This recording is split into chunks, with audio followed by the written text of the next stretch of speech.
m'appelle Christine de Calvermaten.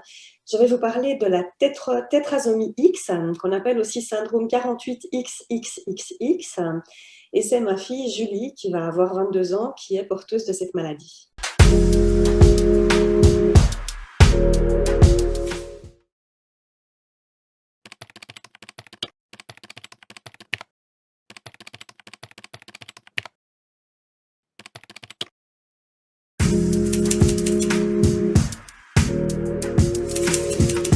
Quand elle a commencé l'école, ses enseignants m'ont dit, bon, alors, elle n'aura pas de notes, elle n'aura pas de bulletin scolaire.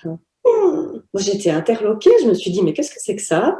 Comment, alors même qu'elle n'a pas commencé dans la classe, comment est-ce qu'ils peuvent déjà dire qu'ils ne vont pas lui mettre de notes et qu'ils ne vont pas évaluer ses travaux et qu'ils ne vont pas lui laisser ne serait-ce que la chance de faire ses preuves et puis de se dire que peut-être elle ne va pas s'en sortir si mal que ça, quoi. Et du coup, on a quand même demandé à ce qu'elle soit évaluée. Et puis, peut-être avec certaines adaptations, hein, pour les dictées, par exemple, elle n'avait pas besoin de faire l'intégralité de la dictée, on préparait avec un texte écrit plus gros, elle avait droit à un petit peu plus de temps, elle devait écrire un peu moins de phrases, etc. Mais c'était tout à fait honorable. Mais à un moment donné, il y a quand même des matières qui se sont révélées trop difficiles pour elle, par exemple les mathématiques, parce que c'est extrêmement abstrait. Et puis du coup, là, on s'est rendu compte qu'effectivement, il y avait des limites.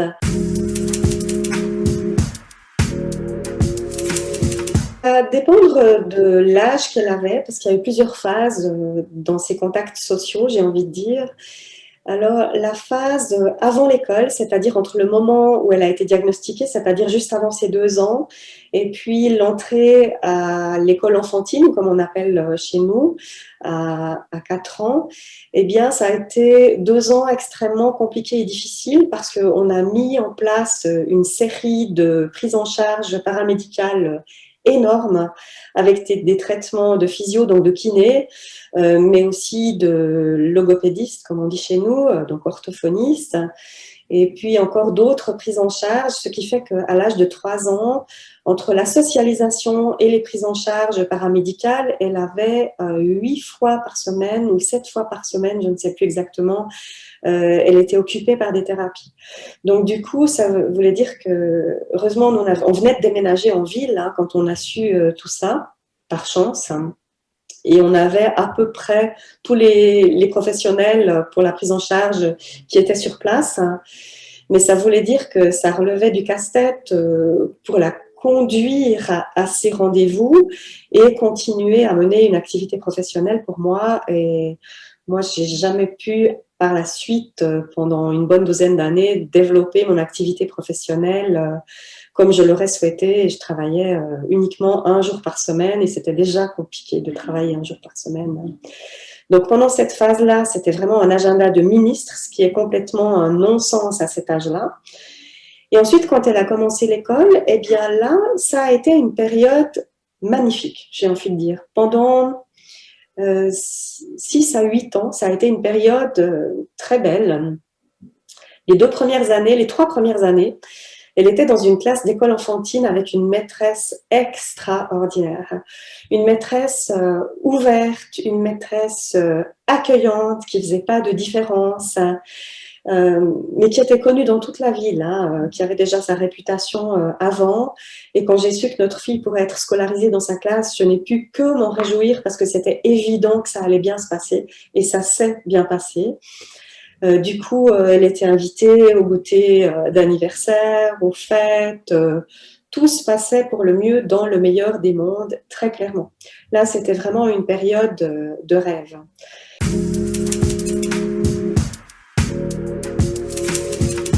Là, ça a commencé à être un petit peu plus difficile. On a par chance trouvé une place pour elle dans une petite école de quartier à 100 mètres de chez nous. Donc, ça voulait dire que notre fille, elle n'avait pas besoin d'aller dans une institution avec un taxi pour y aller. On l'accompagnait comme les autres parents. Elle était connue dans son quartier. Du coup, elle avait les copains du quartier. Elle avait sa vie aussi. Elle invitait ses copains pour jouer à la maison. Ça se passait bien. Mais en grandissant, en fait, le décalage s'est progressivement creusé. Et puis, petit à petit, est arrivé le moment où elle jouait encore à la poupée, alors que ses copines du même âge, elles commençaient à se maquiller et puis à penser aux garçons. Donc là, c'était le signe que c'était plus tout à fait idéal de pratiquer ce que nous avions choisi pour elle. Donc ce modèle d'inclusion scolaire qui est très, très, très développé dans notre région, par chance.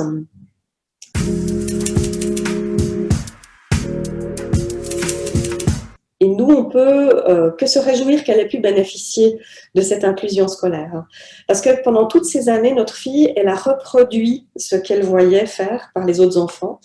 Donc, elle a été stimulée, ça lui a donné envie de faire comme les autres. Et ça a été du win-win parce qu'en fait, elle, ça l'a fait avancer, ça l'a poussée en avant. Et puis les autres, ils se sont rendus compte que finalement, c'était pas évident pour tout le monde d'aller à vélo, de sauter, de courir. Et puis que de prendre le temps d'aider un petit copain, en l'occurrence une petite copine qui a des difficultés, c'est valorisant aussi. Et puis après, ils ont aussi réalisé qu'il y avait des choses où elle était bien meilleure qu'eux. Par exemple, on faisait du ski en famille. Et puis, quand il y avait les journées de ski à l'école, ils disaient tous, mais qu'est-ce qu'elle skie bien, Julie? Donc, elle était moins bonne en maths, ok, mais alors qu'est-ce qu'elle était forte à ski, hein? Donc ça a été une période qui est devenue à un moment donné un peu moins idyllique parce que voilà, l'écart était devenu trop grand.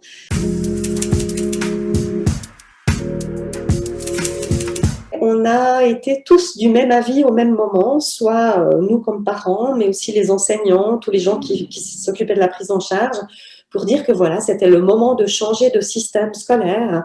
Et ça correspondait de toute façon à une phase charnière, à une période où elle allait devoir passer dans un autre monde scolaire.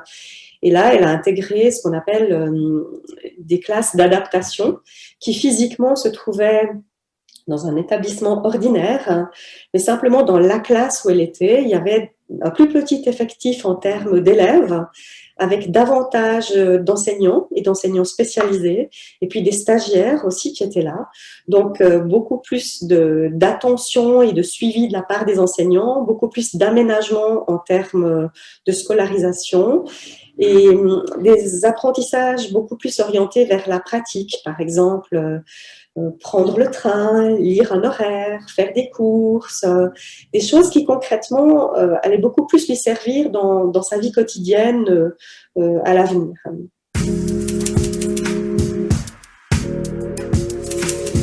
Le système qui est pratiqué le plus couramment dans notre canton, alors je rappelle qu'en Suisse on a 26 cantons, 26 systèmes scolaires, sanitaires, etc. différents, et dans notre canton, en Valais, l'inclusion scolaire est un modèle très développé. Pas forcément dans notre région, il y a des régions où ce système est né et où c'est encore plus développé, mais à la base, il y a quand même une volonté délibérée d'inclure en milieu scolaire ordinaire les enfants différents. Mais après, il ne faut pas être partisan, de mon point de vue, de l'inclusion à tout prix. Parce que l'inclusion, elle a du sens pour autant que ça amène quelque chose à l'enfant qui en bénéficie et qui amène aussi quelque chose aux autres, au système dans lequel il a la chance d'être plongé. Que ça soit vraiment du win-win. Mais si c'est, je vais caricaturer, pour devoir mettre un lit au fond de la classe avec un enfant grabataire et puis pour pouvoir dire qu'il fait de l'inclusion scolaire, pour moi, ça n'a pas de sens. Il faut vraiment que chaque enfant y trouve son compte et puis qu'il n'y ait pas de souffrance chez l'enfant. Pour nous, le bien-être de notre fille, ça a toujours été notre baromètre. On s'est toujours posé la question à intervalles réguliers pendant l'année, est-ce que notre fille, elle est heureuse dans sa classe, avec les gens avec qui elle est, c'est-à-dire avec ses enseignants, enseignants titulaires, enseignants spécialisés, mais aussi avec ses copains d'école. Et si la réponse était oui, nous on la posait cette question à Julie aussi, on y répondait pour nous, on posait la question à ses enseignants, on posait la question aux professionnels aussi qui s'occupaient de notre fille, et du moment que tout le monde donnait la même réponse, et ben du coup on était tranquille, on savait qu'on avait fait le bon choix pour une certaine période. Et puis plus tard, dans l'année, on se reposait la question. Et puis le jour où on s'est dit, là, ça commence à plus trop le faire, eh bien, tout le monde était du même avis. Et quand on a posé la question à notre fille, ce qui a été très clair, on lui a dit, Julie, mais est-ce que tu es mieux dans la classe dans laquelle tu te trouvais avant, ou est-ce que tu es mieux dans ta nouvelle classe? Elle a dit, ah, mais dans ma nouvelle classe. Et on s'est dit, ben voilà, c'était le bon choix. elle se sentait plus toujours la dernière, plus toujours celle qui avait le plus de difficultés, parce qu'elle était avec des jeunes qui avaient aussi leurs propres déficiences, souvent différentes des siennes, mais en fait, elle pouvait utiliser ses compétences pour aider les autres, qui l'aidaient, elle, avec leurs propres compétences dans des domaines où elle était peut-être plus vulnérable. Et c'était du win-win, mais entre pairs plus vulnérables. Et du coup, je dirais qu'elle a retrouvé une vie sociale et pu développer une vie sociale plus adaptée à sa situation dans ce milieu. Et même si peut-être c'était à quelque part devoir faire le deuil de nouveau, c'est une multitude, une succession de deuils d'avoir un enfant singulier. Pour elle, c'était beaucoup mieux, elle nous l'a dit et on en a été très heureux pour elle.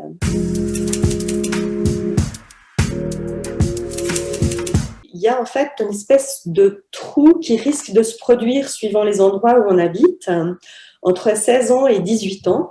18 ans étant l'âge auquel on peut bénéficier de certaines mesures de formation au travers de différentes structures ou assurances, etc. Mais dans notre canton, de nouveau, très en avance pour beaucoup de choses, il y a ce qu'on appelle des classes spéciales de stage pratique qui ne se trouvait pas dans notre ville, mais dans une autre ville à une trentaine de kilomètres de chez nous. Ça nécessitait quand même une autonomie suffisante pour qu'elle puisse prendre le train seule et aller seule depuis chez nous jusqu'à la gare, prendre le train sans se tromper. Je crois qu'elle a dû rater le train pour rentrer 1 ou 2 fois en 2 ans et elle s'est jamais retrouvée à Lausanne ou à Genève ou à l'autre bout du canton. Donc voilà, tout s'est bien passé et on a eu beaucoup de chance qu'elle puisse fréquenter ces classes qui depuis ont ouvert aussi dans notre ville. Mais à l'époque, c'était dans une autre ville.